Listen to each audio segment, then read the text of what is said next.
I wound up coming out here because I'm like, it's close to Venice. There's got to be drug addicts out here looking for heroin. And I overdosed on one of these back streets. Here in Santa Monica? Yeah. Like, as I got off the bus, I was like, oh my God, I've been here before. Oh, really? On this side of town, yeah. Yeah, you don't see a whole lot of that. You see some of it. Well, there used to be a little encampment back here somewhere. Yeah. I mean, Santa Monica, Venice. But they clean it up all the time. Yeah. And so. It's not like Skid Row. No, not at all. Not at all. And even with that being said, like I felt so just demoralized walking down the road. I mean, I was looking for some alcohol, and then I thought, if I find someone, I can probably get some heroin. And there was no heroin. There was fentanyl. What was going through your mind back then that you were in that state where you're looking for anything to Well, so escape? It's always a domino effect. It's a series of events. And so having been raised in Boyle Heights, I've always figured, once I make a good income, like a really nice income, career, opportunities, and I live in an affluent area, I'll be fine because then all my needs are going to be met. I really thought those external things would make me happy because there were things that I didn't have growing up. And so I made it there, but, I was hung up on things that really had no relevance in my life, like an old relationship or, these old false core belief systems. And so I was laying in bed, and I used to go to the Whole Foods right there on Montana, which I love. And I was laying in bed, and this is after I just spent time with my daughter, having not seen her for about 6 months. I took her trick-or-treating because this was early November. So I took her trick-or-treating that Halloween. 3 days later, I'm laying in bed, and I'm thinking I'm as empty as ever. And so I went down to the spirits cellar next to Whole Foods. I got drunk, and I said, well, I'm not going to go to Skid Row. And so I decided to come out here. And I remember, though, that little encampment was really pissed because I overdosed, and right away that caused a lot of attention. And so I had to get away. But when I interviewed you for that first talk, you were on Skid Row? Yeah. So that was like in it might have been August, September. Sounds right. Perhaps, yeah. So this was in November of 2022. Oh, I see. Yeah. So after the incident with my mom, that's when it was so traumatic that my cousin was livid. He's like my brother. My mom didn't know what to do. She called the ambulance, and that's when I woke up and saw paramedics. And I'm looking at the ceiling thinking, oh shit, I just overdosed in my mom's apartment. And having put her through that. It's one thing my friends watching me overdose and me saying, no, I didn't. You're just fucking with my high. It's another thing, hearing your mother's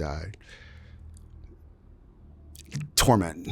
I mean, nothing can describe that. It's a horrible feeling. I hope I'd never have to experience myself with my daughter or children if I have more. And so it took a number on me. It did a number on me because my cousin picked me up from the hospital, said nothing.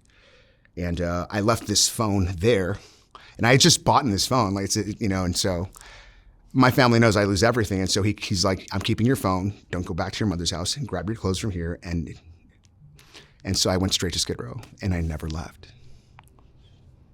But that was the thing. I kept asking myself, why do I not go to detox? And I would try. I'd get on the bus, I'd go down Venice, and I'd turn right around. And I had to be honest with myself in treatment. I still wanted to use more heroin. But see, that was very difficult for me to accept, like to continue to use. Is it purely the addictive qualities of the drug, or is it there's something in your self-worth that just you want to self-destruct? I'm sure it's a little both. But. So, and much like what everyone's always mentioned in the past, like, when I drink and use, it's just for that one. I just want one drink. Just one Cape Cod, which is my drink of choice before. And one is too many, 1,000 is never enough. It's just a start. And that's the nature of it. And 90% of the time, I had to stay loaded just so I could numb out the fact that and the reality of where I was, because I started having panic attacks. Remember, I did mention that my grandmother had bars on 7th Street growing up, like Mexican bars up and down that stretch, and that turned into the Green Apple and et cetera, et cetera. And so that I was jaded. I was used to that. I didn't hang out there, but it wasn't. But you were exposed to Skid Row and all that. I was. All the grime of that. Yeah. So when my family immigrated here from Mexico in the 70s, they said back in those days you can go. They lived on Stanford, and so they said they could walk. No, nobody lives on Stanford now. No, but there's an apartment complex there, or there's a few actually. And my mom and my biological dad would walk over to Broadway and watch a midnight flick and walk back at 2 a.m. one drunk if anything. And it's not like that anymore. So life is better now. Yeah. What turned you around? So after the interview, well, as I mentioned, I guess I'm just going to bounce around a little bit, but I'm going to try to go in a chronological order. So the only reason I did the interview with you, I didn't know like it was your channel, you know. So the reason I did it was because it was like, dude, like, you know, you can get paid $100 to do this thing. It's like, I need $100. And so I didn't know anything until I saw the backdrop. I don't know if you remember that. I was like, oh shit, you're the dude from White Underbelly. Yeah. And so, because no one really knows about that on as I call it, the skitty.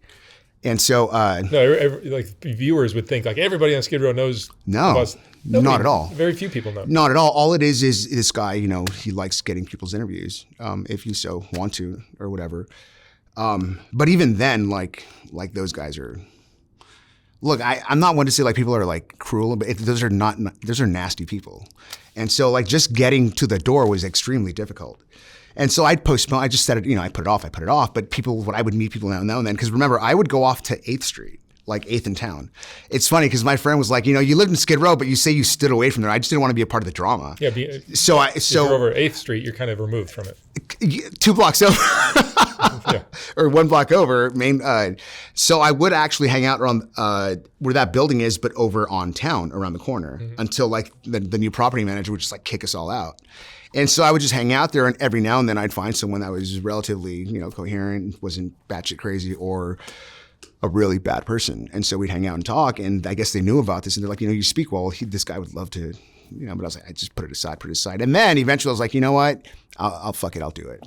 I guess I was well enough, and like, you know, the brain chemistry was where it was supposed to be for that hour, where I wasn't fiending for this, you know, because it's a triangle effect, alcohol, meth, and heroin. You've got to like balance that out. Yeah, you know, you spoke really well in that first talk. Yeah. So I was like, all right, I'll do it. But when I realized it was your channel, I mean, instantaneously, I thought there's no way on earth this guy's going to release my video. There's no way. There's so many. And I was like, fuck it, I'll do it. I mean, again, not to say I'd be embarrassed or ashamed, but I just didn't think I'd put myself out there. But at the same time, it's like I tend to have a level of let me rephrase that. I have a way about myself, but at the same time, like, you know, I am an open book. Only because like I've been in the realm of recovery for some time, as well as, you know, there's a time and place to do things properly. But at the same time, you know, it'd be a shame for me to ignore or pretend that I don't have this past, or at that time, that current dilemma. And as I see it, life is but synchronicity. Like that was meant to be. I was meant to cross paths with you and so many others. The only thing I regretted was hurting the ones I loved, but everything happens for a reason. You know, I'm not like huge on God and stuff like that, but I do believe in synchronicity. Everything's, you know, transcendentalism. We all bounce off one another. So it worked out for the best. Once that video was released, I really would love to say I love homeless healthcare, because I would go there to get my syringes. I would go there to use their computer and grab a bite to eat. And it was going on Facebook Messenger where people started saying, dude, where have you been? We just saw you on YouTube. And I was like, well, what do you mean? Because I'd completely forgotten about it. You know, I'm very dismissive. And so one of my good friends were like, we just saw you on White Underbelly. I was like, no fucking way. And lo and behold, like it got out there. So that actually started the series of events that got me sober. But immediately after the video, you know, I don't have much of a hustle, which is a good thing. I'm also not a kleptomaniac, so I don't wind up in jail. But it was difficult, you know. I was scraping by, and along the way, you know, I got into a scuffle with someone, and I was smoking heroin off of a curbside on San Pedro in between 5th and 6th at 4 a.m. And I was so out of it, I didn't even notice that this guy took a club or a pipe to my knees. He might have tried to crush them. I was in front of someone's tent whom I knew at the time, and this guy was he was accusing me of stealing his fentanyl. I don't even do fentanyl, but I placed myself in a position to be hurt. So, but all I know is that I mean that was the most excruciating pain ever. You know, I slid back up to the wall. My buddy came out, and I was in writhing pain, and I kept saying, "Charlie, go to the hospital," and I couldn't. And it wasn't the self-destruction that kept me there. It was the need to just stay numb. You know, at the end of the day, that's what I do. It's not about having fun, or it wasn't, at least. But I would walk up and down Fifth Street going to the train station, going to get food, whatever, and I'd never bought a tent either, because for me that was basically stating, I'm okay with being here. I'm going to be here for some time. I call it urban camping, but I refused. If ever someone wanted to offer me a free tent, I'd take it, but I never really cared about it. So if the city took it away when they did street cleanings every second week, so be it, because I'll be damned if I'm going to settle to live on Skid Row. Even though I was, but there was still that smidget of dignity, I guess. How long were you living like that? From June, because March 30th was the day I overdosed at my mom's place. So from June all the way through early or mid-November, and time flew by. I remember it. That's the part. So I left right before the storms came in, and what wound up happening was, again, I'd try to go to detox and I'd come right back. And I just wanted to stay loaded. And that's a shame, because I typically never have done that. I've gotten loaded and then it's like, I can't do this anymore. Let's go to detox. But again, because I had such a great job, I was living in a nice area. I even stopped paying my private insurance. I was like, there's no way I'm going to relapse now, because I've made it. Like I have a good income. I've got a good place to stay, and I'm whole. But again, nothing was... one thing I can say about myself is I've got a world of introspection, but lingering rumination, or at least I did. And so I was lying to myself, because my life has been based off a narrative, a false narrative, it's just a memory. And like, I'm always going to disappoint myself. And so it was never enough. So anyway, I lost my train of thought there. But so what happened was I did reach out to my mom eventually. I'm an only child, and I knew she was worried. And then cell phones would come and go. I'd get them from the Obama spots or whatever. So eventually I did reach out. Hey, I'm okay. I just want to let you know.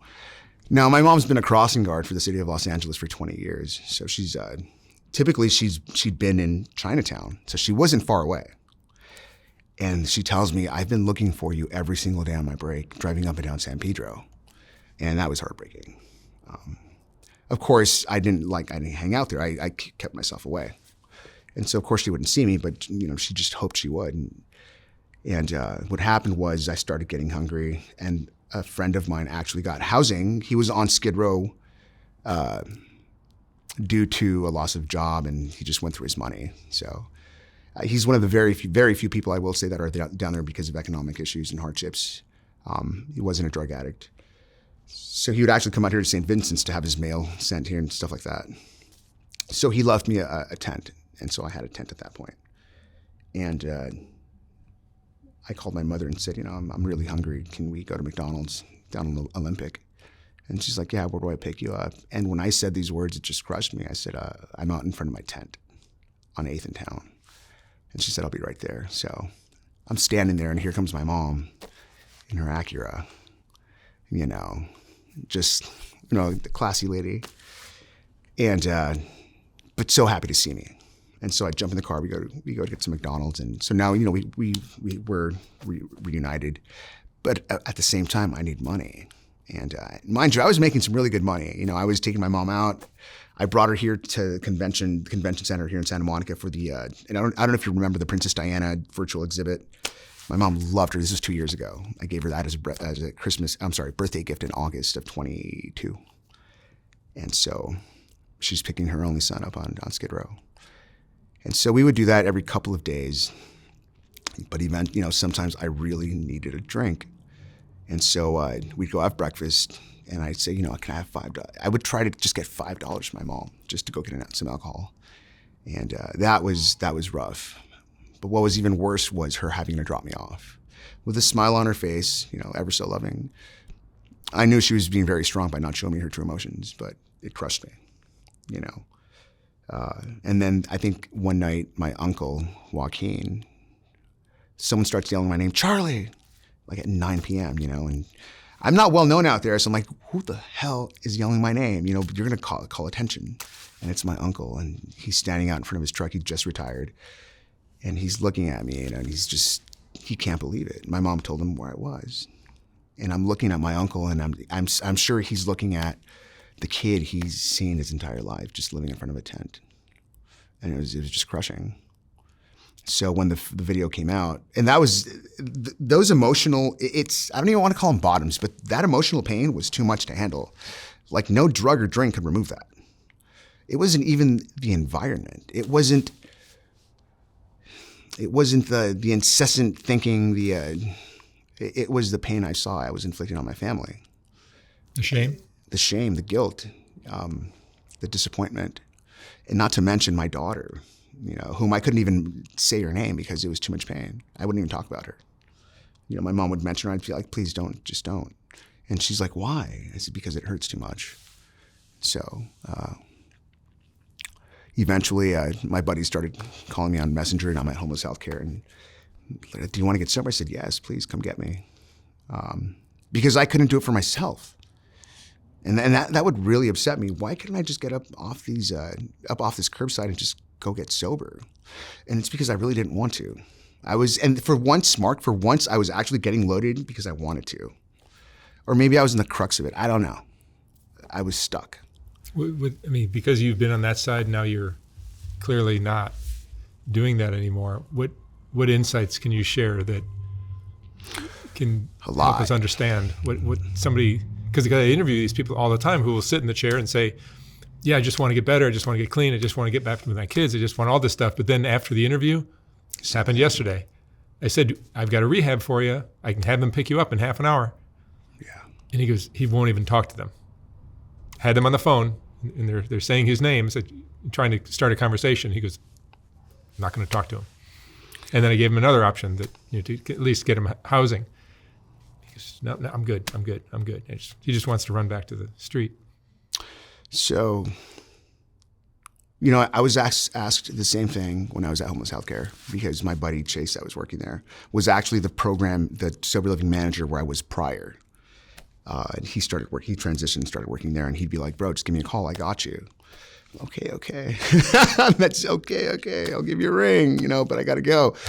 I've seen that so many times. It's heartbreaking because it's funny, I look back, and when I was a kid, I would say, my family nags me, if I had a girlfriend, she's nagging me, everyone's nagging, and people aren't nagging. The thing is that they see the truth in your life. And we're just, in active addiction, we're just so blind to see it. So, it took me, so when I got to treatment, I went, in Miracle Mile, I was asking myself, why didn't I just go to detox? I've done it so many times before. And I had to be honest with myself. It's because I wasn't done. Even though I would kick and scream, like I called the ambulance on myself. I was kicking so hard on town. It's not that I was med seeking. I didn't want like Ativan or anything. I was just like, just make the headache go away. Or, just give me something so I can hold down water. And these, they're just so used to that. They're like, whatever, and I get it. They're jaded. It's a shame, but that they see it so many times and they don't know if I'm med seeking. And so, I would hold on just to get the next one. And so even though people would assist me, just as you've done with so many, you really don't want it because you're just not done. At the end of the day, you have to really want to change. But it's a lifestyle change. Some people really relish in that. I didn't. If I can't wash my face, take a shower, or use a real bathroom, I can't do it. But I did. Going days without a shower, or I remember the biggest thing for me was not brushing my teeth. I mean, one of many. But I was like, I haven't brushed my teeth in a week. I don't think anybody has to get brushing their teeth. No, but for me that was like huge. Like I don't even. And the refresh spot was right there. The showers are right there, but it's just, you're just so consumed with the drugs. Once I finally accepted, I wasn't done, and what I've been trying not to say, but I'm going to say now is, it really took someone to love me more than I could love myself at that moment. Like my buddy Steve, who drove out and picked me up, because I couldn't do it. I got into his car. And when we went to Brotman, I said, please don't leave me until I go inside the elevator. Because, once you go in the elevator and you go up to the 6th floor, you're not coming down. So seeing a friend or a family member who really But I did goes out on a limb for you. I did express the willingness. See, here's the thing is an idea and a decision is but a decision, but I have to take action on it. One thing that I knew well enough was I'm not going to make my friends or family come out here. I would beg my mom and stepdad, my mom and my uncle to get me a hotel room so I can go kick heroin and then go to detox. I'm so glad they didn't though, because for one, I would be taking advantage of their love because I know for a fact I would have just been getting loaded indoors. You wouldn't do it. No, I'd just be getting loaded. I'm like, I don't have to worry about anything now. I can just watch TV, eat, whatever. They'll probably order me Postmates, and then figure out some other concoction to manipulate them with. And so I'm grateful they didn't do that. My friend, my buddy, though, he went out there and I said, please stay with me until I go upstairs because I knew that I'd still have this fleeting idea that I could do it again, that I could slip away. And I did that. So what happened was with my mom, so when I got out of detox, there was a hold for intake where I was supposed to go. And so because it was Thanksgiving. And so I haven't lived with my mom since 2004. So she's like, you're going to stay with me. And I don't even smoke cigarettes. I was vaping, but I was smoking a pack of cigarettes because my buddy gave them to me. And my mom is a normie. And so I went to her building. And even to smoke a cigarette was an ordeal. Like she had to be with me, and I'd have to get in her car. We'd have to go 2 blocks away from her building because, God forbid someone sees her son smoking a cigarette. But and I'd sneak away. But then eventually, I wanted to share this with you. So I'm staying with my mom, and I'll go back into the insights. I'm staying with my mom, and I'm a gym rat. Like I never liked sports, but I started working out at the age of 30, and when she would start picking me up, she would say, hey, why don't you go shower like at the LA Fitness in Macy's Plaza on Fig? And I could not tell her the truth. I'd say, no, maybe some other time. So what happened was, what I wound up realizing, so I would, once I was getting myself kicked out of Sober Living's, that place that I had, and Sober Living in Arlington Heights, I would go to LA Fitness to go use. I overdosed in the Sherman Oaks LA Fitness. I overdosed in my home gym in Westwood, in the women's bathroom. And I'm saying that only because I wasn't even coherent enough to know that I was in the women's bathroom. And so they revoked my membership. Now, this is the thing, like my family knows it's my hobby. Like I don't watch much television. And when I was staying with my mom, she's like, why don't you go to the gym? Like I'll drop you off. And she's like, because we're on a family plan we've had for years. She's like, I'm still paying for it. It's like $20. And I said, Mom, and it broke my heart, why are they charging you that? Membership's been revoked. So we go over there, and I explained to the lady what happened. And she tells me about all the, the things that had happened. And like my face just falls. I'm like, oh my God. It's just me at that point. So I said, look, that those things happened. I'm not a bad person. And I said, this is what happened. And then I showed her the video. I said, look, I just got sober. This video helped my friends find me. And so, can you just stop charging my mom's credit card for my gym membership? And, maybe I'll just go to 24 Hour Fitness when I get a job. And that lady said, you know what I'm going to do? I'm going to go ahead and talk to my regional managers. They gave me another membership. They allowed me to get it reinstated a day later. And so that was huge. So really great things were happening. But I would start going to the gym, and then I had a couple of days sober. My mom would disappear, or my family would call, like, where are you? I'm at the gym. And I'd go across the street and buy some liquor. I just needed to numb myself because I was still, going through it. And so eventually, like that one beer that one Mike's Hard turned into 2, and then it was a bigger one till it was a Friday night, and I was supposed to go into Chabad like that following Tuesday. And I said, I'm going into treatment. Like, why don't I just get one last bender in me? And so I went out right from the place I just left, I went back. And I went to these underground raves. As long as I don't do heroin, but I did so many other drugs. And what I realized was I love the music, I love the environment, but I just don't like to be loaded. I can't enjoy myself because I did it just as bad as I was before when I was on Skid Row. So, that was that. My family thought I was going to go on another run, but no, I was adamant about going into treatment because I had made that decision. And in rehab was where I started really analyzing myself because I'm well read with program and I can conform. I've never been to jail, but I've been down this path so many times. And I'm not gonna lie, I thought, there was a big pivotal moment. There's a church across the street, and one of my friends was asked to speak just at random. And he has a similar story. He's an opiate addict. And it might have been because my emotions were awry. I was freshly sober. I had some anhedonia. It might have been going away. I don't know. All I know is that he started sharing in a very, very subtle, but he just started sharing, and he started making some points like, I just wanted to die. I started thinking about all my overdoses. I've overdosed so many times. He thought, what was the point of trying this again if I'm going to relapse? Not as it means to say I have a reservation, but what am I going to expect different? It's so many great opportunities I've had, Mark. I mean, I can't even begin to tell you. So many great, alcoholism is the inability to create and sustain personal relationships. So many, broken hearts, needless to say, my families. And I broke down. I broke down bad. I broke down so bad that I couldn't stop crying for that entire hour. But it was necessary. It was a cathartic moment. And I instead of holding in those tears, I allowed it to happen because I cry a lot when I watch movies, when I watch a television series. But when it comes to my own personal life, it's very difficult. It's challenging. And I don't understand why. There's nothing wrong with crying.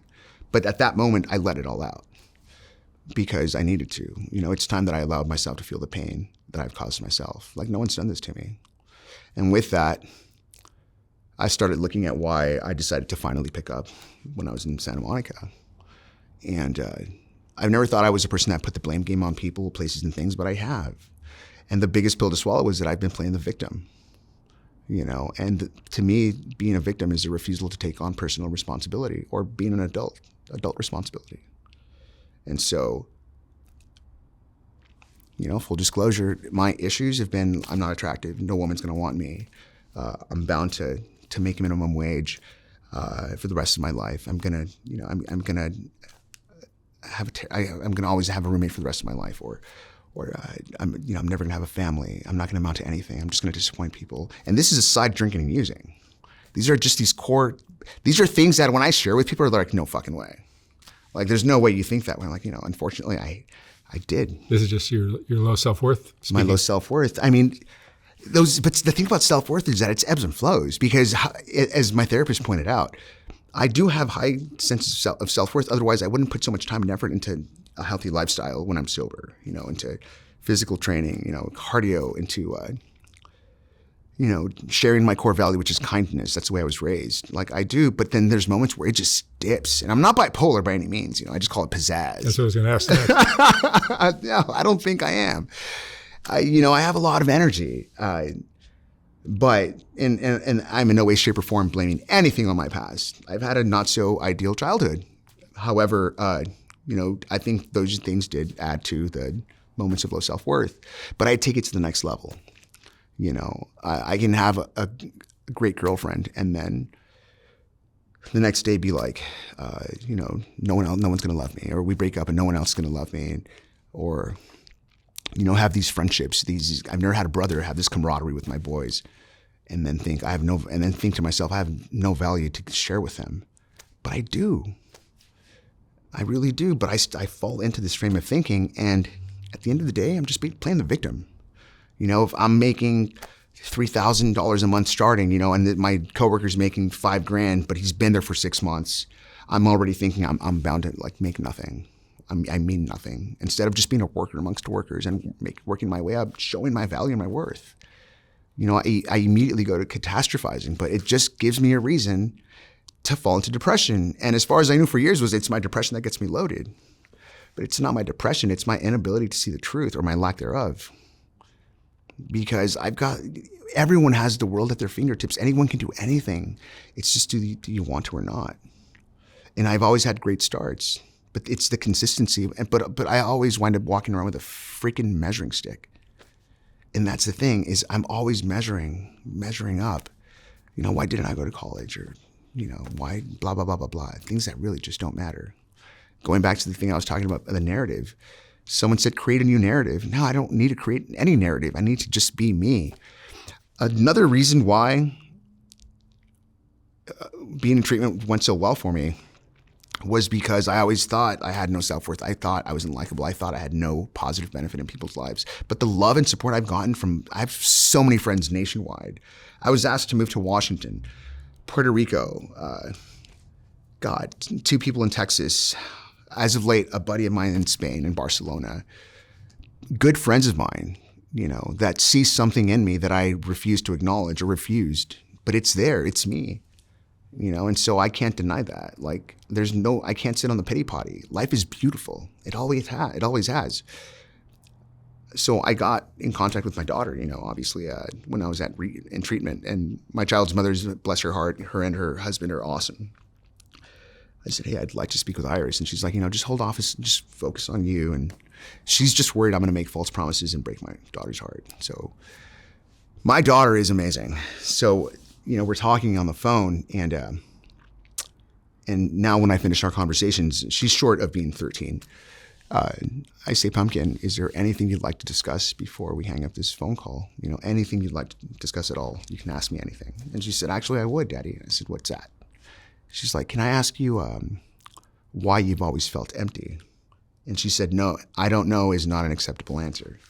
And I thought long and hard. And if this was like a guy friend, like a general acquaintance, I'd be like, well, maybe because I don't have enough money. Or if this was like a girl, it would have been like, well, I don't have a place to live that I can call my own. And I didn't give her this answer because she's my daughter and it would make her feel better. I gave her this answer because it was a question that came from a non-biased frame of thinking. And I said, Pumpkin, I said, it seems, I think I've always felt empty, but I've never been empty. I've always been whole. I just thought I was. Because the way people interact with me is a reflection of my ability to be compassionate, to be sympathetic, to connect, to love. I said, otherwise, I wouldn't have so much support. I wouldn't have mommy and daddy, having me be a part of your life with all my deficiencies, or, so many friends and family that I have so many friends that come out of the woodwork trying to help me out. It's because I'm a good person. It's because I have a good heart. It's because I do mean something. I do matter, and we all do. And so that was huge for me. That was very big. I always felt that I was empty, but it's just a crock of BS. It's not true. I can't use that excuse anymore. I am worth something. And you've been clean for how long now? Going on 5 months. I mean, when's my sobriety date? It's the 29th of November. So I'm coming up on 4 months. You feel secure? Secure? Like you're not going to relapse? So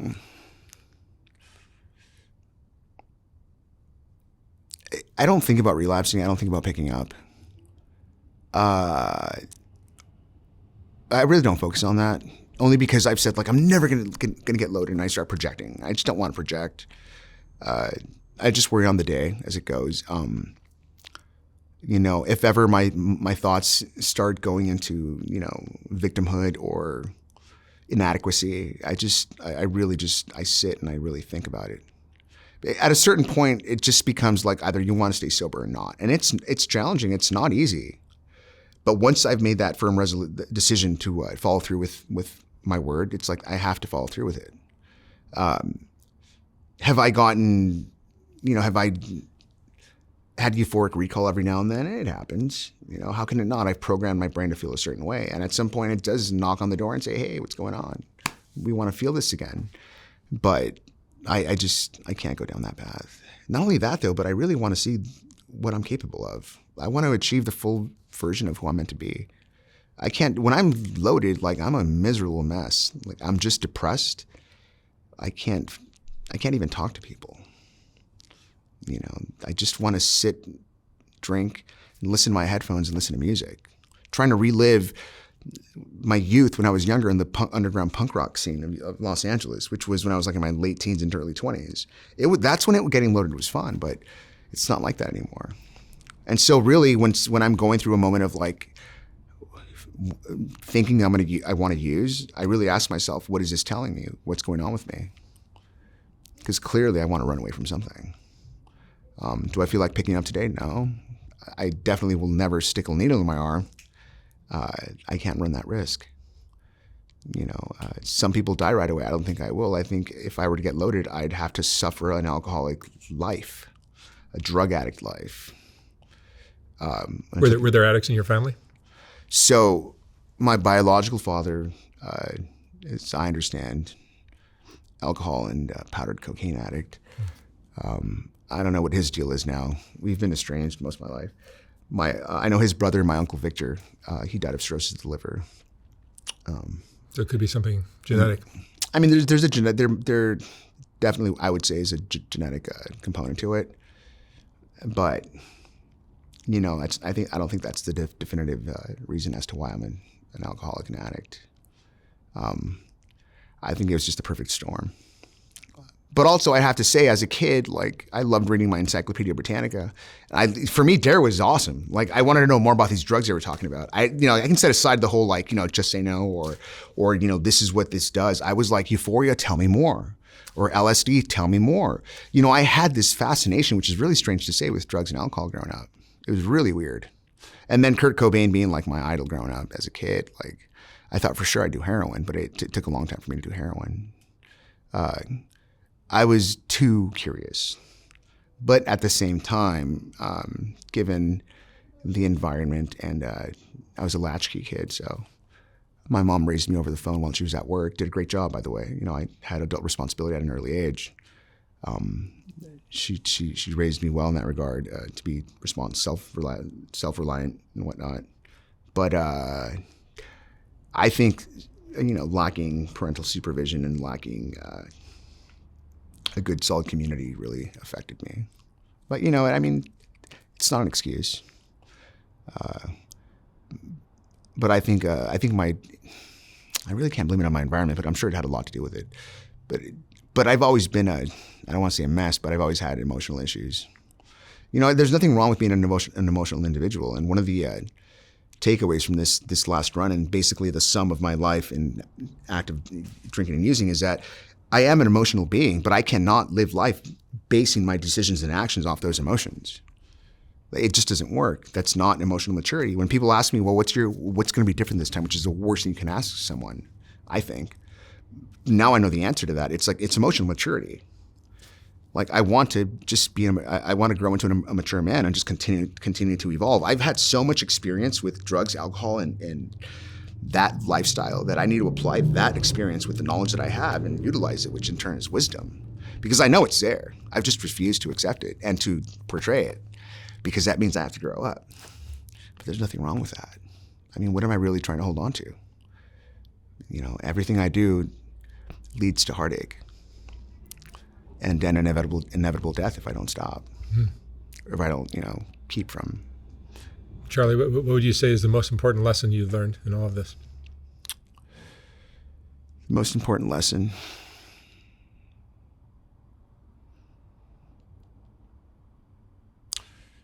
That's difficult to say. There's so many things, but really,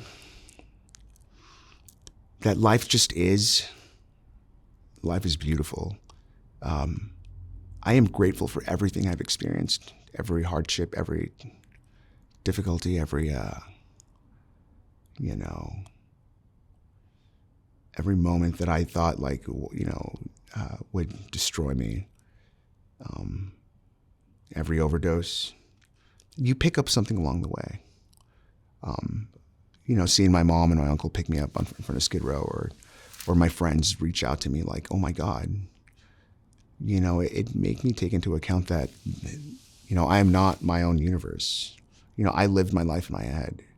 And it's really valuing and cherishing every person that I come across, every smile, this sounds cheesy, I know, but my core value is kindness. That's how I was raised, and it really means something. And mostly, the take. What was that question again? What was the biggest thing that I learned? Most important lesson you've learned? To love myself. I was 16 years old, and my aunt said, what you lack is self-love. And I thought, what does that mean? Because I had no concept. If I love myself, or I care about myself this much more than I did yesterday, I'm this much more apt to be kind to someone else. Because why wouldn't I want to share that kindness, that love, that, communal love? The reason when I was laying in bed on 17th in Montana, I was self-loathing. I wasn't good enough. I wasn't going to amount to anything, or I'd never find my companion, wherever she may have been, or it wasn't so much as like, I'll find the love of my life when I find it. It's never, I've spoken absolutes. I was just so miserable because my life seemed so intolerable that I found it necessary to drink and use.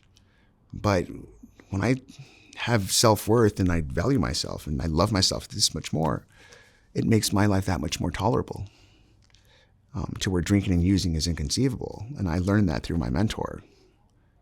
And so if I can love myself a little more each day, and it can be as meaningless as maybe brushing my teeth and flossing. I did it.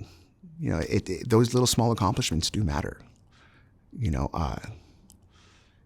Whenever I think I'm bored, I'm not bored. I'm just not measuring up to my full potential. It's because whenever I think I'm bored, I think of the books that are sitting on my shelf. Why don't I just go read those? Mm-hmm. I'm not living up to my potential. And so loving myself and really trying to just be the best version of myself. It sounds cheesy, trust me. And I've started meditating, but it's like the one thing I've never done. I believe in it. I believe in all the ways that I can rebuild my brain, because I've caused it a lot of destruction, a lot of damage. And so I want to, rewire it the best way I can. Yeah, you're doing a great job. Thank you. It's a really inspiring story. Are you working? Not currently, no. You looking? I have been looking. I was just going to apply to a couple of gyms. I mean, I love the gym. I don't want to work in the gym for the rest of my life, but, working inside of a gym is better than not having a job.